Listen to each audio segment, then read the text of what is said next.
आनंद divine. मैं doctor आनंद प्रदीक्षित। स्वार्थ या परमार्थ, बहुत बार समस्या होती है कि लोग कहते हैं कि तुम बहुत स्वार्थी हो। किसी से भी, किसी के लिए लोग कहते हैं बड़े परोपकारी आदमी, हालांकि आजकल ऐसे कम लोग मिलते हैं। अब जैसे सोनू सूद का नाम हो रहा है, ऐसे लोग कब मिलते हैं जिन्होंने निस्वार्थ भाव से इतनी सेवा की हो। लेकिन ये स्वार्थ है क्या? परमार्थ कितना करना चाहिए और स्वार्थ कहाँ तक सही है? स्वार्थ सदैव बुरा नहीं होता। स्वार्थ का अर्थ है मेरा अर्थ, अपना अर्थ, यानी मेरा काम। कई बातों में मेरा काम बनता है तो वहां पर हमें स्वार्थ से काम लेना पड़ता है। मैं एक छोटी सी घटना बताऊं। जब मैं ट्रेजरी ऑफिसर की ट्रेनिंग में पीसीएस 1981 से सेलेक्ट होकर नैनीताल एटीआई में ट्रेनिंग में गया, तो बहुत प्रसिद्ध लोग ट्रेनिंग देने आते थे। उनमें से एक साइकोलॉजी की टीम थी, साइकोलॉजिस्ट की टीम थी, और वो वर्ल्ड हेल्थ ऑर्गेनाइजेशन से आई हुई थी। उन्होंने हमें क्वेश्चनेयर दिया था, प्रश्नावली दी थी, और कहा था कि इस प्रश्नावली का हल करके देना है। उन दिनों हम लोगों को रोज़ ही साइकोलॉजिकल प्रश्नावलियां मिला करती थी। बहुत ही थका देने वाला कार्यक्रम होता था, इतना पढ़ना पड़ता था जिसकी कोई लिमिट नहीं है। साल भर की ट्रेनिंग थी और परीक्षा भी होती थी, तो उसे पास होना पड़ता था। अगर पास नहीं हुए, और पासिंग मार्क्स पता है कितने होते थे? 65%। पास नहीं हुए तो ट्रेनिंग दोबारा करनी पड़ती थी। मेरे साथ एक अवधेश थे, उनको दोबारा ट्रेनिंग करनी पड़ी थी। तो उसमें एक प्रश्न था कि आप और आपके मित्र एक ही बैच में अधिकारी बने हैं। आपके मित्र को आप लोगों को नौकरी करते हुए 15 साल हो गए, दोनों लोगों का प्रमोशन ड्यू है, पद एक खाली है। आपके मित्र को प्रमोशन की बहुत अधिक आवश्यकता है, क्योंकि उन्हें विदेश जाना है और वो अक्सर कहते रहे हैं उनके जीवन की सबसे बड़ी इच्छा ये थी कि विदेश जाएंगे, और आप बराबर उनकी सब इच्छाओं का सम्मान करते हैं क्योंकि वो आपके परम मित्र हैं। नौकरी में रहते हुए विदेश जाने की कोई गुंजाइश नहीं है जब तक कि प्रमोशन ना हो। तो आपके मित्र आपसे कहते हैं कि तुम अपना प्रमोशन फोरगो कर दो, अगले साल ले लेना, इस साल मुझे हो आने दो, मेरे मन की इच्छा है, मैं जाने कब से ये इच्छा संजोए हुए हूँ। तो आप क्या करेंगे? मैंने लिखा कि मैं अपने मित्र के लिए अपना प्रमोशन छोड़ दूंगा। ऐसा लिखने वाले 22 में से 9 लोग थे, 22 में से 9 ऑफिसर्स थे जिन्होंने ये लिखा। तो WHO की टीम ने कहा कि जो लोग पढ़ा रहे थे उन्होंने कहा कि ये 9 लोग कौन है भाई, खड़े हो जाइए, जो मित्र के लिए अपना प्रमोशन छोड़ने को तैयार है। हम लोग बड़े खुश हुए कि अब तो बड़ी तारीफ होगी, हीरो हो गए हम लोग खड़े हो गए। तो उन्होंने कहा खड़े रहिए, जब तक हम पढ़ा रहे हैं पूरे टाइम खड़े रहिए, आपकी सज़ा है। आप अपना प्रमोशन क्यों छोड़ेंगे भाई? आपके मित्र हैं, ये सामाजिक रिश्ता है, लेकिन ऑफिसर के नाते प्रमोशन आपका ड्यू है, पहले आपका है। ज्वाइनिंग में एक्चुअली कुछ मिनटों की ज्वाइनिंग भी जिसके पहले होती है तो वो सीनियर हो जाता है। तो जब प्रमोशन आपका ड्यू है, पहले आपका होना है, अगर आप छोड़ दें तो उनका होगा। आप अपना प्रमोशन क्यों छोड़ेंगे? बिल्कुल नहीं छोड़ना चाहिए। इसका मतलब आप विभागीय नियमों का उल्लंघन कर रहे हैं। डिपार्टमेंट का नियम ये है कि इस तरह से आप सीनियरिटी में आगे हैं तो प्रमोशन आपका होगा, तो आपको लेना चाहिए। कुर्बानी करने के लिए आप नहीं आए हैं। ये सब बाहर की बातें होती हैं कि कुर्बानी करना है, तो ये स्वार्थ हुआ। अब सवाल ये उठता, फिर हम अपने मित्र को कैसे समझाएं? तो इसके लिए एक किताब है, आर्ट ऑफ सेइंग नो, ना कहने की कला। लेकिन मित्र को अगर हम कुछ भी कहेंगे तो वो बुरा तो मान ही जाएगा। टीम का कहना था, साइकोलॉजिस्ट की टीम का कहना था कि आप भरसक कोशिश करिए कि वो बुरा ना माने, लेकिन अगर मानते हैं तो ये उनकी अनप्रोफेशनलिटी है, अनप्रोफेशनलिज्म है। वो क्यों नहीं ठीक से समझते चीज़ों को? आप क्यों उनके लिए प्रमोशन फोरगो करेंगे? मुझे ध्यान है कि जब मैं मोहन नगर चेक पोस्ट पर इंचार्ज असिस्टेंट कमिश्नर हुआ, सेल्स टैक्स में हो गया था 1983 पीसीएस से, तो वहाँ पर मैं और मेरे परम मित्र, उसी प्रकार के परम मित्र मिश्रा जी, हम दोनों एक ही बैच के लोग थे, एक ही बैच के, यानी सीनियरिटी बराबर है। मैं जूनियर हो गया था क्योंकि मैं ट्रेजरी अफसर रहा था, तो मुझे रिलीव होने में 6-7 महीने लगे। मुझे अक्टूबर में रिलीव होना था, तो मैं अपने बैच के साथ सेल्स टैक्स की ट्रेनिंग कर पाता। अक्टूबर की बजाय मैं मई में रिलीव हो पाया अगले साल 86 में, तो 7 महीने लेट हो गया। तब तक ट्रेनिंग ख़त्म हो गई, तो मेरी ट्रेनिंग 1 साल बाद हुई। यानी मैं अपने साथियों से, अपने बैचमेट से 7 महीने जूनियर हो गया। अब आई बात ये कि मोहन नगर चेक पोस्ट का इंचार्ज कौन हो। तो मैं उस समय वहाँ काम कर रहा था, मेरा वर्क बहुत अच्छा था, मैंने इतना अच्छा काम किया था 2 साल कि उन 2 साल में विभाग मेरा लोहा मान गया था कि मैंने कई गुना कलेक्शन दिया था। तीसरे साल में मिश्रा जी आ गए ट्रांसफ़र होके, तो वो आ गए। इंचार्ज मुझे बनना था। एक बहुत प्रेस्टिजियस पोस्ट होती है कि भाई सारी चेक पोस्ट का मालिक एक तरह से पूरे गाज़ियाबाद में 14 चेक पोस्टें थी उस समय, तो उन सब का एकदम से जो कहना चाहिए कि सर्वे सर्वा पूरे गाज़ियाबाद के व्हीकल मेरी इच्छा से कि चलें और रुकें। वो एक गाना सुना है, तेरी आंखों के सिवा दुनिया में रखा क्या है, ये उठें शाम ढले, ये उठें सुबह चले, ऐसा करके कुछ है। पूरी सड़कें मेरी इच्छा पे जाम होती हैं, मेरी इच्छा पे खुलती हैं। बड़ी भारी प्रेस्टिजियस पोस्ट है। और दूसरी बात ये थी कि एक ऑनेस्ट पोस्ट थी ये। फील्ड में जो ऑफिसर काम करते थे वो डिसऑनेस्ट होने की गुंजाइश थी उनकी, लेकिन यहाँ पर पूरी ऑनेस्ट पोस्ट थी। मिश्रा जी भी हमारे बहुत ऑनेस्ट अधिकारी थे। अब मैं तो था ही, ये तो तुम लोग जान ही चुके हो। विभाग ही छोड़ दिया जिसने 15 साल पहले, रिटायरमेंट के 15 साल पहले। अगर कमाना होता तो इतनी मेहनत नहीं करता कि 1100 रुपये लाइफ टाइम के लिए मैं 3 दिन से कितना परिश्रम कर रहा हूँ मैं ही जानता हूँ। अंगूठा दर्द कर गया है। एक एडमिशन देने में 28 बार टच करना पड़ता है, 3 फ़ोन अलग अलग यूज़ करने पड़ते हैं। और इसके अलावा कोई स्टूडेंट तो बहुत झिलाते भी हैं, बहुत तंग करते हैं, बहुत ज़्यादा। स्क्रीनशॉट भेज देंगे पेमेंट का जिसमें लिखा होता पेमेंट डन। अब भैया यहाँ लाला का गल्ला तो है नहीं कि पता चला कि इनके पैसे आ गए, पैसे लपेट के रख दिए रबर बैंड में कि एक पर्ची लगा दी कि इनके पैसे हैं, ऐसा तो है नहीं। 1100 आते जा रहे हैं, किस किस के हैं, तो एसएमएस आता है बैंक का कि ये नंबर पड़ा है। अब आप स्क्रीनशॉट भेज रहे हैं जिसमें कोई नंबर ही नहीं है, तो उन्हें समझाना पड़ता है, कभी कभी डांटना भी पड़ता है। मैं नहीं चाहता लेकिन डांटना भी पड़ता है। इतनी मेहनत करने के बाद लगता है कि ये 1100 रुपये तो इतनी मेहनत के ही हो गए एक आईएएस रैंक अधिकारी के। तो मैं इतनी मेहनत करके इतने इतने इतने इतने इतने कम पैसों के लिए इतनी मेहनत क्यों करता? मेरे विभाग में निगाह उठाने की देर है, लाखों रुपए का बंडल ला के गद्दे के नीचे रख जाएगा सुबह सुबह व्यापारी, और पिलपिलाता हुआ चला जाएगा, एकदम लटपटाता हुआ, बिल्कुल कोई देख न ले, और दूर से नमस्ते करके जाएगा कि हाँ साहब बस रख लीजिए साहब, बस जो भी था दे दिया हमने। ये हालत होती है। इतना दबंगई है जिसकी कोई लिमिट नहीं है। लोग कहते हैं कम हुई है, बिल्कुल कम नहीं हुई है। अकल होनी चाहिए। दबंगई तो बहुत है अभी भी। और सीनियर होने के बाद तो जूनियर आते हैं, पब्लिक नहीं आती है। डिप्टी कमिश्नर, एडिशनल कमिश्नर के पास असिस्टेंट कमिश्नर लोग आते हैं, रोज़ाना सुबह आके लिफाफे पकड़ा जाते हैं, चुपचाप रखे जाते हैं सोफे पे। करोड़ों रुपए साल की इनकम है बेटा। वो विभाग मैंने छोड़ा है।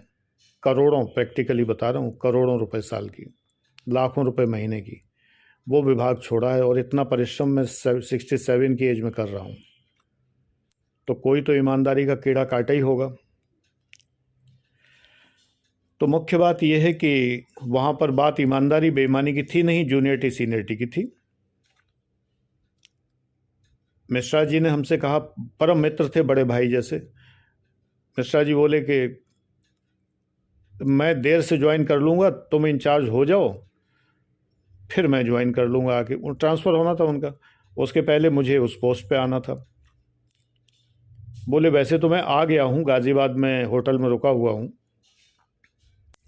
लेकिन मैं तभी ज्वाइन करूँगा जब तुम इंचार्ज की पोस्ट पे आ जाओ। इसके बाद कोई चिंता नहीं है, फिर तो मैं आ जाऊँगा। मैंने कहा जैसा आप चाहें, बड़े भाई हैं आप, लेकिन मेरे ख्याल से ये कुर्बानी आपको करनी नहीं चाहिए। ट्रेनिंग में आपको याद नहीं है क्या कहा गया था? तो हंसने लगे, बोले वो तो सही है। फिर जिन लोगों ने ये किस्सा सुना कि उनके हमारे बीच में ये बात हो रही, तो उन्होंने कहा कि वो नीचे रहना चाहते होंगे, फील्ड में पैसे कमाना चाहते होंगे, इस पोस्ट पे पैसे नहीं है तो वो आपको इस पर ठेलना चाहते हैं। अरे हमने कहा नहीं, ये बात नहीं, वो हमारे परम मित्र हैं, हम जानते हैं। एनीवे, लेकिन ये हुआ कि एडिशनल कमिश्नर ने दोनों को बुलाया और उनसे कहा कि तो भैया आपने ज्वाइन कर लिया, आप सीनियर, आप ज्वाइन करिए। ज़बरदस्ती पकड़ के उनको ज्वाइन करा दिया उन्होंने। डिपार्टमेंट्स में इसको स्वार्थ नहीं कहते हैं, सरकारी नौकरी में इसे स्वार्थ नहीं कहते हैं। ऐसी चीज़ों में व्यापार भी अगर है तो उसमें इसे स्वार्थ नहीं कहते हैं। भाई का हक छीन लेना गलत बात है। ये स्वार्थ है कि उसका हक छीन के हमने उसका पैसा रख लिया। लेकिन अगर संपत्ति पर मुकदमा चल रहा है बाय द वे, तो अपना पक्ष रखना स्वार्थ नहीं है। पहली बात तो मुकदमे की नौबत ना आए, मेरे परिवार में कभी नहीं ऐसी नौबतें आई। हमेशा भाइयों ने भाइयों के लिए अपना अपना हक तक छोड़ दिया। यहाँ पर वो साइकोलॉजिस्ट वाला फार्मूला लागू नहीं होता, क्योंकि परिवार का नियम कानून से नहीं बना हुआ है। परिवार का नियम ये है कि भाई भाई के लिए कुछ भी कर दे, कोई बात नहीं। भाई बहन, बहन बहनें के आपस में कुछ भी करें, कोई बात नहीं है। यहाँ वो नहीं है, जूनियरिटी सीनियरिटी नहीं है, ये विभाग के नियम नहीं है, गवर्नमेंट सर्वेंट कंडक्ट रूल नहीं है कि हम ये कहें कि भाई भाई को ज़्यादा मिल गया, ये हो गया, वो हो गया, ये ठीक नहीं है। तो इसलिए स्वार्थ की परिभाषा रिश्तों के अनुसार बदल जाती है। पति पत्नी में स्वार्थ कहाँ से आया? रिश्ते वही, ये तो आनंद डिवाइन चैनल है ना, आईएएस का चैनल नहीं है ये। रिश्ते वही सरवाइव करते हैं जिनमें त्याग होता है, जिनमें हम दूसरे के लिए ज़्यादा से ज़्यादा करते हैं। ठीक है, यही स्वार्थ है। स्वार्थ का मतलब क्या होता है? मेरा अर्थ, मैं चाहता हूं कि मेरी पत्नी को ज़्यादा से ज़्यादा सुख सुविधा मिले, मेरा स्वार्थ इसी में है। इसके लिए मैं अपने सुख छोड़ने को भी तैयार हो सकता हूं। मैं चाहता हूं मेरे भाई को ज़्यादा से ज़्यादा सुविधा मिले, ज़्यादा से ज़्यादा उसको प्राप्ति हो। इसके लिए मैं अगर अपना कोई हक छोड़ता हूं तो ये मेरा स्वार्थ है, क्योंकि मेरा स्वार्थ इसी में है कि मेरा भाई खुश रहे। अब आप समझ रहे हैं स्वार्थ की नई परिभाषा? ये मेरा स्वार्थ है। तो जब आप स्वार्थ की इस नई परिभाषा पे चलेंगे तो जीवन डिवाइन हो ही जाएगा। आनंद डिवाइन ही होता है। नाम आनंद डिवाइन इसीलिए है, ये डिवाइन ही होता है। आनंद कभी भी राक्षसी नहीं होता है। राक्षसी सुख हो सकता है, राक्षसी आनंद नहीं हो सकता। तो स्वार्थ की नई परिभाषा समझिए। मेरा स्वार्थ किसमें है कि सर्वे भवन्तु सुखिनः, सर्वे सन्तु निरामयाः, सर्वे भद्राणि पश्यन्तु मा कश्चित् दुख भाग भवेत्। सभी सुखी रहें, इसी में मेरा स्वार्थ है। मेरा स्वार्थ इसमें है कि मैं खुश रहूं। सुनना ध्यान से और ये सेंटेंस नोट करके रखना। मेरा स्वार्थ किसमें है? मेरा का मतलब तुम्हारा भी, मैं तुम्हारी तरफ से बोल रहा हूं। मेरा स्वार्थ किसमें है कि मैं प्रसन्न रहूं। मैं प्रसन्न किसमें हूं? क्योंकि सब प्रसन्न है तो सब में मैं शामिल हूं। जब सभी प्रसन्न हैं तो मैं प्रसन्न तो हूं ही। इसलिए मैं प्रार्थना क्या करूंगा? सभी प्रसन्न रहें तो मैं भी शामिल हो गया। सभी सुखी रहें तो मैं भी शामिल हो गया, मैं भी सुखी रहूंगा। सभी आनंदमय रहें और अगर आपको ऐश्वर्य और धन की चिंता है तो आप कह सकते हैं सभी ऐश्वर्यशाली रहें, सभी धनवान हों, तो फिर उसमें तो मैं भी शामिल हो गया। तो मेरा स्वार्थ सबके स्वार्थ में। मोदी जी की बात, सबका साथ सबका विकास। तो सबका साथ सबका विकास सेंटेंस बहुत अच्छा है। सबके साथ के साथ जो विकास होता है तो उसमें हम खुद शामिल हो जाते हैं, ये ध्यान रखिए। तो स्वार्थ नीच प्रवृत्ति का ना हो, मीन माइंडेडनेस ना हो, दुष्ट प्रवृत्ति ना हो, दूसरों को सता के लूट लेना ना हो, दूसरों से छीन लेना ना हो, दूसरों का उत्पीड़न ना हो, परपीड़न ना हो। अब जैसे मान लीजिए बॉस सबॉर्डिनेट को डांटता है, सबॉर्डिनेट गलती करता है, तुम लोग बच्चे हो, तुम गलती करते हो, तुम्हें मैं डांट देता हूँ। मैं कई बार कहता हूँ उसको मन में नहीं रखता, मैं दुश्मनी थोड़ी बांधता, अरे इसको मैंने डांटा था, देख लूँगा। अभी 2 लोगों को उनको भी एडमिशन दिया है जिन्होंने कभी मुझे बहुत बुरा भला कभी कहा था, उन्हें मैंने ब्लॉक कर दिया था। उन्होंने दूसरे नंबर से करके कहा गुरुजी क्षमा कर दीजिए। मुझे याद सब रहता है किसने क्या कहा, सेंटेंस भी याद रहते हैं। अपशब्द थे, अपमानजनक शब्द थे, क्षमा याचना भी कर ली, सारी बात हुई, लेकिन मैंने ब्लॉक कर दिया। भाई अगर मुझे कोई डिसलाइक करे और कोई मेरे जीवन में ज़बरदस्ती का जहर घोले तो मैं उसे क्यों टॉलरेट करूं कि मैं रोज़ उसको गरियाऊं बैठ के और मैं रोज़ उसको बुरा भला कहूं और रोज़ उसके बारे में बुरा सोचूं।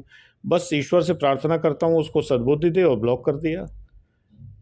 अभी भी 5-6 लोग ऐसे ब्लॉक हैं जो हर जगह से ब्लॉक हैं, वो मुझ तक पहुंच ही नहीं सकते जब तक दूसरा नंबर नहीं अपनाएंगे। उनकी हिम्मत नहीं है कि वो मुझे दूसरे नंबर से भी ये कहें कि गुरुजी खोल दीजिए, मैं P1 P2 में आना चाहता हूँ। फ्री चैनल तो वो भी देख रहे थे मज़े से, क्योंकि मैं जानता हूँ कि उनका अपराध बड़ा है, उन्होंने मुझे बहुत हर्ट किया है, तो मैं ब्लॉक कर देता हूँ। मैं उसमें उनके प्रति दुर्भावना नहीं रखता हूँ। मैं ये नहीं कहता उनको बद्दुआ दूँ, गरे आऊँ, ये सब करूँ, वो मैं नहीं करता। तो मेरा स्वार्थ किस में है कि मैं प्रसन्न रहूँ। मैं प्रसन्न रहूँ तो कुछ लोगों को मुझे अपनी ज़िंदगी से बाहर करना पड़ता है, तो इसमें कोई बुराई नहीं है, ज़िंदगी से बाहर करिए। लेकिन डांटने का मतलब ये नहीं, आप गलती करते हो, बच्चे की तरह डांट दिया, कभी कभी ब्लॉक भी कर दिया जब नहीं मान रहे। जब मैं कहता हूँ कोई बात कहनी है तो 9891 पर कहनी है, आप 9810 पर कहे जा रहे हैं, तो 9810 से ब्लॉक कर दिया। जब मैं उस पर नहीं देखना चाहता, आप मेरा आदेश सुन नहीं रहे हैं, मैं आपको व्हाट्सएप करता हूँ, आप मेरा व्हाट्सएप देखते नहीं हैं, आप पढ़ते नहीं हैं मैसेज को, तो फिर मैं चारों तरफ से ब्लॉक कर देता हूँ, क्योंकि फिर मुझे क्रोध उपजता है। जब आप मेरी बात नहीं सुनते तो क्रोध उपजता है। तो मेरा स्वार्थ इसमें है कि मैं अपने को प्रसन्न रखने के लिए आपको ब्लॉक कर दूं। मेरे ख्याल से ऐसी स्थिति आप नहीं आने देंगे कि मुझे आपको ब्लॉक करना पड़े। ये बैचेस पूछने के लिए नहीं है। मैं फेसबुक में और यूट्यूब में आपके सभी बातों का जवाब देता हूँ, अगर देने लायक है तो वहाँ पूछिए। मुझे व्हाट्सएप से एक्चुअली घृणा है, क्योंकि व्हाट्सएप में सब चीज़ सामने दिखती नहीं है, अंगूठा टच करना पड़ता है हर चीज़ में, और एकदम से अगर 250 व्हाट्सएप दिखाई दे जाए तो आदमी घबरा जाता है। मुझे एकदम घबराहट होती है कि मुझे पता नहीं कितना टाइम लगेगा, कितना टाइम, क्योंकि उस नंबर पर असाइनमेंट भी चेक कराते हैं लोग, नोट्स भी चेक कराते हैं, प्रश्न भी बड़े बड़े पूछते हैं, जो प्लेटिनम गोल्ड बैच है इन सब के लोग जो हैं। तो अब मुझे नहीं लगता किसने क्या पूछा है। अब आपने थैंक यू गुरुजी, जी सर, ठीक है सर, ये करने के लिए व्हाट्सएप कर दिया। अब मेरे सामने तो वो 250 व्हाट्सएप हो गए, तो समस्या पैदा होती है। जब मैं मना कर चुका हूँ कि नहीं करना है तो नहीं करना है। फेसबुक पे आप करते हैं, सामने दिखाई देता है, कोई मेहनत नहीं करनी है। एक मैंने पोस्ट की और उस पर मैंने लिखा कि आपको जो पूछना है यहाँ पूछिए। अब आपने उस पर पूछ लिया, मैंने फेसबुक के लिंक भी दे दिए हैं आपको। अब आपने वहाँ पर जो पूछना है पूछ लिया। एक साथ मैं देखता हूँ, मुझे कोई अंगूठे टच नहीं करने पड़ते, मेरे दर्द होने लगता है, बुढ़ापा है मेरा, एज है, अंगूठा पेन करने लगता है, नीला पड़ गया है, एक नस तो इतनी फूल गई है जिसकी कोई लिमिट नहीं है, हथेली की, क्योंकि वो मोबाइल पकड़े पकड़े, आजकल छप्पर से तो मोबाइल होते हैं इतने बड़े बड़े, पहले छोटे छोटे होते थे, अब इतने इतने बड़े मोबाइल हैं। भारी मोबाइल भी होते हैं, 200-200 ग्राम के मोबाइल हो रहे हैं, चाहे जितना हल्का मोबाइल आप लो, लेकिन अब हैं ही इतने बड़े, 256 GB से कम का काम चलता नहीं। थोड़ा सा ये भी समझा करिए कि जो कहा जा रहा है उसका कारण बताना ज़रूरी नहीं, हमेशा आदेश का पालन करना चाहिए। तो इसलिए जो पूछना है यूट्यूब कमेंट में मुझे कोई समस्या नहीं है। आपने कमेंट किया, मैंने उत्तर दे दिया।